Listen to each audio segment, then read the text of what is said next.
Why haven't you settled? Why? I cannot settle for less. I am too beautiful for any ordinary man. Only my Udogwu deserves this beauty. Now, if you have ever seen Achalugo, you will understand why the entire village of Umu-Ocha was confused. Because Achalugo was not beautiful. She was not ugly either. She was just Achalugo. The kind of face that makes you say, then look again, then say, one more time and walk away. But in Achalugo's mind, she was Miss Universe, Miss Africa, and Miss Umu-Ocha combined into one woman. And she was waiting for Udogwu, whoever that was. Umu-Ocha was a village that minded everybody's business except its own. It sat between two lazy rivers and one extremely dramatic mango tree that the elders held meetings under every time someone sneezed the wrong way. The air always smelled of palm wine, roasting groundnuts, and fresh gossip. Women fetched water and exchanged information at the same speed. Men sat under the Udala tree solving world problems they had no power to fix. Children ran barefoot and reported everything they heard to their mothers. And at the center of all the village gossip, all the whispers, all the exhausted sighs, Achalugo. She had been the topic of conversation in Umu-Ocha for so long that even the goat knew her name. Every market day, the women at the pepper store would shake their heads in the same direction. See her, still adjusting that blouse, still waiting for her Udogwu, the one who does not exist. And Achalugo would pass by, chin up, hips swinging, completely unbothered. Because in her mind, she was not the joke, she was the standard. It was not that men did not try. Oh, they tried. God knows they tried. Achalugo's mother, Mama Achalugo, a tired, patient woman who had given up sleeping properly since 2009, dragged every available man in the village to their compound at one point or another. The results were always the same. The first man was Okoro the hunter. He arrived with 3 tubers of yam and a bottle of palm wine. He cleared his throat like he was about to give a speech at the United Nations. "Oh, Achalugo, I have come to make you my wife." Achalugo looked at him from his head to his feet, then from his feet back to his head. Then she focused specifically on his shoes. "Okoro, your shoes are greeting the ground separately from your feet. Go and fix your life first, then come back." Okoro looked down at his shoes. They were fine. He looked up. Achalugo had already gone inside. He carried his yam and left in silence. The second man was Ochi, the fisherman. He came wearing his finest wrapper, holding a large catfish in a calabash like it was an engagement ring. "Oh, Achalugo, I have been fishing for love and I caught you." Achalugo stepped back dramatically, fanning her nose with both hands. "Ochi, your mouth smells like the inside of your boat. I said good morning and my eyes watered. I cannot spend my life married to a man whose breath arrives 5 minutes before he does. Next." Even the catfish looked offended. The third man was Obu, the carpenter. His friends begged him not to go. He went anyway. He brought a flower he plucked from his neighbor's fence and walked up to Achalugo with the confidence of a man who had rehearsed this moment 17 times. "Achalugo, I know you are waiting for your Udogwu, but maybe I can be the one." Achalugo looked at him, then at the flower, then at his slippers. "Obu, do you own a motorcycle?" "No, but I have a car?" "Not yet, but I have a wheelbarrow?" Obu froze. That was exactly what he had. "I cannot be seen in a wheelbarrow, Obu. I am not fresh cassava. Goodbye." Obu walked home. He did not speak for 3 days. By the first suitor, word had already spread across Umu-Ocha. Men started placing bets on how fast they would be rejected. The record was 45 seconds, set by Emeka, the tailor, who made the mistake of arriving in slippers on a rainy day. Achalugo said his slippers were crying and sent him away before he reached the doorstep. Years passed.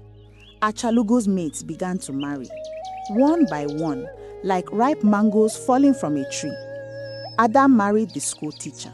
Ngozi married the mechanic. Even Chisom, who everyone said would never find a husband because she laughed too loudly, married a man from the next village who said he loved her laugh. Every Saturday there was a wedding, and every Saturday Achalugo attended in her best dress, clapping and dancing and eating the food, completely happy, completely unbothered, because she was not in a hurry. Her Udogwu was coming. She was sure of it. One evening, Mama Achalugo sat her down under the compound mango tree. Her face was carrying the kind of tiredness that no amount of sleep could fix. "My daughter," she said quietly, "look at this mirror. Look at yourself very well." Achalugo took the mirror. She looked at herself. She smiled. "Mama, I see a woman that Udogwu will be very lucky to find." Mama Achalugo closed her eyes for a very long time. "Achalugo, you are not getting younger. The men in this village have all tried. You have chased them all away with that your mouth. No rich man is coming to this village to search for a wife. It does not happen like that. Please, just marry Obina the palm wine tapper. He loves you genuinely." Achalugo stood up, handed back the mirror and straightened her blouse. "Mama, Obina's highest investment is palm wine. I cannot invest in that future. My Udogwu drives an SUV. He smells like imported perfume. He will find me, and when he does, this whole village will know that I was right." She walked back inside. Mama Achalugo sat under the mango tree for a very long time. Even the mango tree felt sorry for her. The next morning, Achalugo made an announcement that shook Umu-Ocha to its foundation. She walked to the village square, her personal runway, and stood under the big Iroko tree where everyone could see her. "People of Umu-Ocha," she declared, "I want everyone to hear this clearly. I, Achalugo, daughter of this village, will not be settling for any man who cannot meet my standard. My Udogwu is on his way. I have seen it in my heart, and when he arrives, every one of you who laughed at me will be begging to attend my wedding. That is all." She turned and walked back home. The village was silent for exactly 4 seconds. Then, same time. Wave 1. 1 year passed. Achalugo was still at the village square. Every evening, same spot, same pose, same confidence. Children started using her as a landmark. Turn left at the big tree, then walk until you see Achalugo waiting for her Udogwu. Our house is the 3rd one after hers. She became a permanent feature of the village, like the well, like the shrine, like the cracked road nobody ever fixed. Wave 2. 3 years passed. Achalugo's former mates now had children who were old enough to run errands. Those children would pass Achalugo at the village square on their way to the market. "Good afternoon, Auntie Achalugo." "Good afternoon, my children. Go well." "Auntie, who are you waiting for?" "My Udogwu, my dear. He is coming." The children would nod seriously and run off, then whisper to each other, "Since we were born, Auntie has been waiting for this Udogwu. Maybe he is lost." Wave 3. 5 years passed. A television crew came to Umu-Ocha to film a documentary about village life. They filmed the market, the stream, the elders, the children playing, and then they saw Achalugo sitting under her tree, blouse adjusted, smile ready, waiting. They pointed their camera at her. "Madam, what are you doing here every day?" Achalugo smoothed her wrapper and looked directly into the camera. "I am waiting for my Udogwu. He is coming. You can leave that in your documentary." The documentary aired on national television. The clip of Achalugo went viral, not because people found her inspiring, because a woman in Lagos posted it with the caption, "This woman has more confidence than my entire generation combined." It got 400,000 likes. Achalugo did not have a phone to see it, but the village told her. She nodded like she had expected this all along. One night, Achalugo sat alone in her room. The compound was quiet. Her mother was asleep. The village was still. She picked up her small cracked mirror, the same one she had been using for 11 years. She looked at herself for a long time. No pose, no blouse adjustment, no performance, just her face and the truth. Her mother's words floated back to her. "You are not getting younger. No rich man is coming to this village to search for a wife. It does not happen like that." She sat with that for a moment, then set the mirror down, took a deep breath, and said out loud to nobody in particular, "Udogwu, if you are coming, please be fast. I am not as young as I was in 2013. Then she lay down and slept. Some people break under pressure. Achalugo simply renegotiated her timeline. And then one Tuesday afternoon, a Tuesday that Umu-Ocha would talk about for the next 20 years, it happened. Achalugo was at her usual spot under the Iroko tree, adjusting her blouse for the 47th time that afternoon, when the air changed. The goat stopped eating. A strange wind moved through the village square. Even the market women paused mid-argument. From the distance, an engine, not a motorcycle engine, something bigger, deeper, expensive sounding. A black SUV, the kind that Achalugo had described to her mother approximately 900 times, rolled slowly into the village square. The windows were tinted, the rims were clean, the engine purred like a satisfied cat. The entire village froze. Achalugo stood up very slowly. Her heart was doing something it had never done before. The driver's door opened.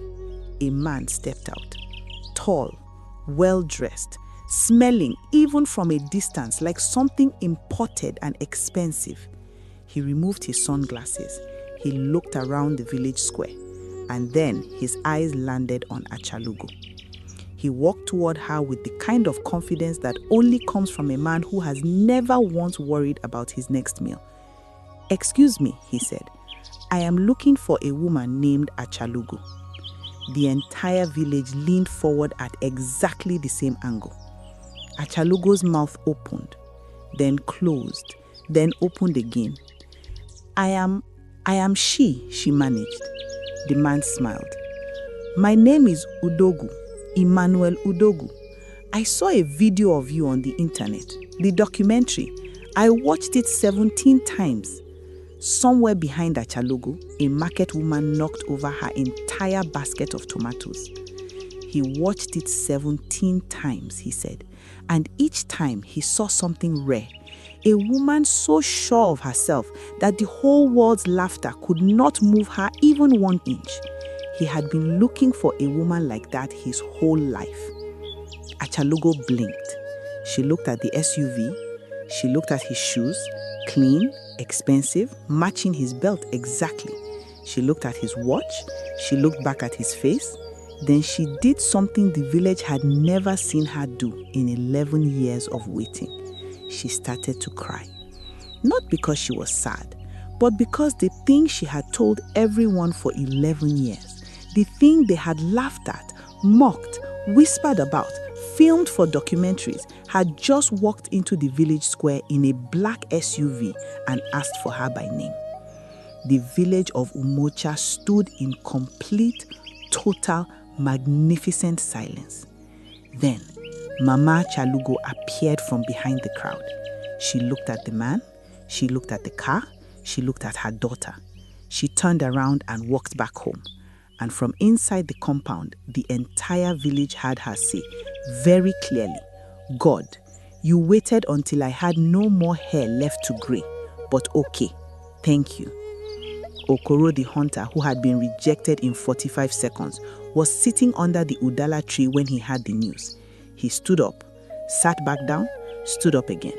Then he looked at his shoes, the same shoes Achalugo had rejected all those years ago. They were still separating from the soles. He said to nobody, she was actually right. They called her delusional. They called her too proud, too stubborn, too much. But she called herself sure. Not every standard is pride. Sometimes it is simply prophecy.